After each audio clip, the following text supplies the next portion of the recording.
Perkenalkan, nama saya Coach Doni. Saya adalah founder dari Sekolah Fikar School. Pada kesempatan kali ini, saya ingin membahas tentang bagaimana cara kita sebagai orang tua dapat meningkatkan kecerdasan emosi kepada anak-anaknya. Karena sudah menjadi rahasia umum ya, kalau anak-anak zaman sekarang itu memiliki sumbu pendek.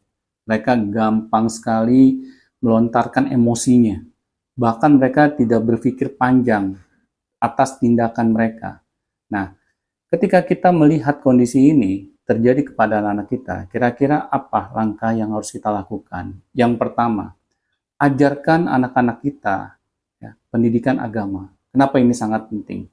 Karena sudah menjadi ini ya kebiasaan para orang tua itu menyerahkan pendidikan agama sepenuhnya kepada pihak sekolah.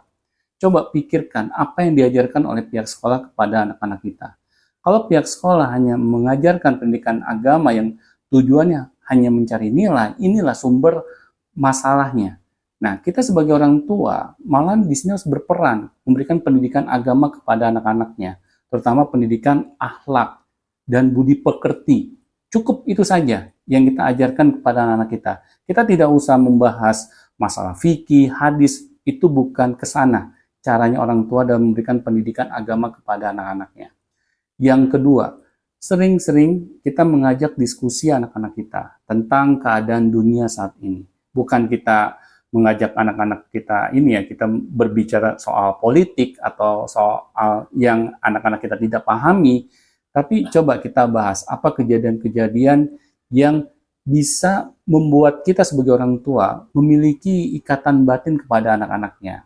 Misalnya, ada berita tentang seorang anak muda ya yang tersulut emosinya dan akhirnya menghilangkan nyawa seorang anak manusia. Nah, di situ kita bisa bahas bahwa ketika kita tersulut emosinya akan mengakibatkan hilangnya nyawa seorang anak manusia. Nah, di sini anak kita jadi paham, oh berarti kalau saya sedang emosi, saya tidak boleh langsung cepat tersulut. Saya harus memikirkan terlebih dahulu tindakan saya. Nah, ini adalah langkah preventif yang kita bisa berikan kepada anak kita. Terus yang ketiga, bagaimana kita membiasakan anak-anak kita itu untuk sering membaca buku. Karena dengan anak-anak kita ini sering membaca buku, akhirnya anak-anak kita berlatih kesabaran. Karena tidak banyak ya anak-anak zaman sekarang yang ketika membaca buku, mereka itu tahan berjam-jam lamanya. Nah, disinilah kita latih kesabaran anak kita. Mungkin dengan 3 tips itu bisa bermanfaat bagi kita sebagai orang tua dalam melatih kecerdasan emosi kepada anak-anaknya di rumah. Mungkin itu saja, terima kasih.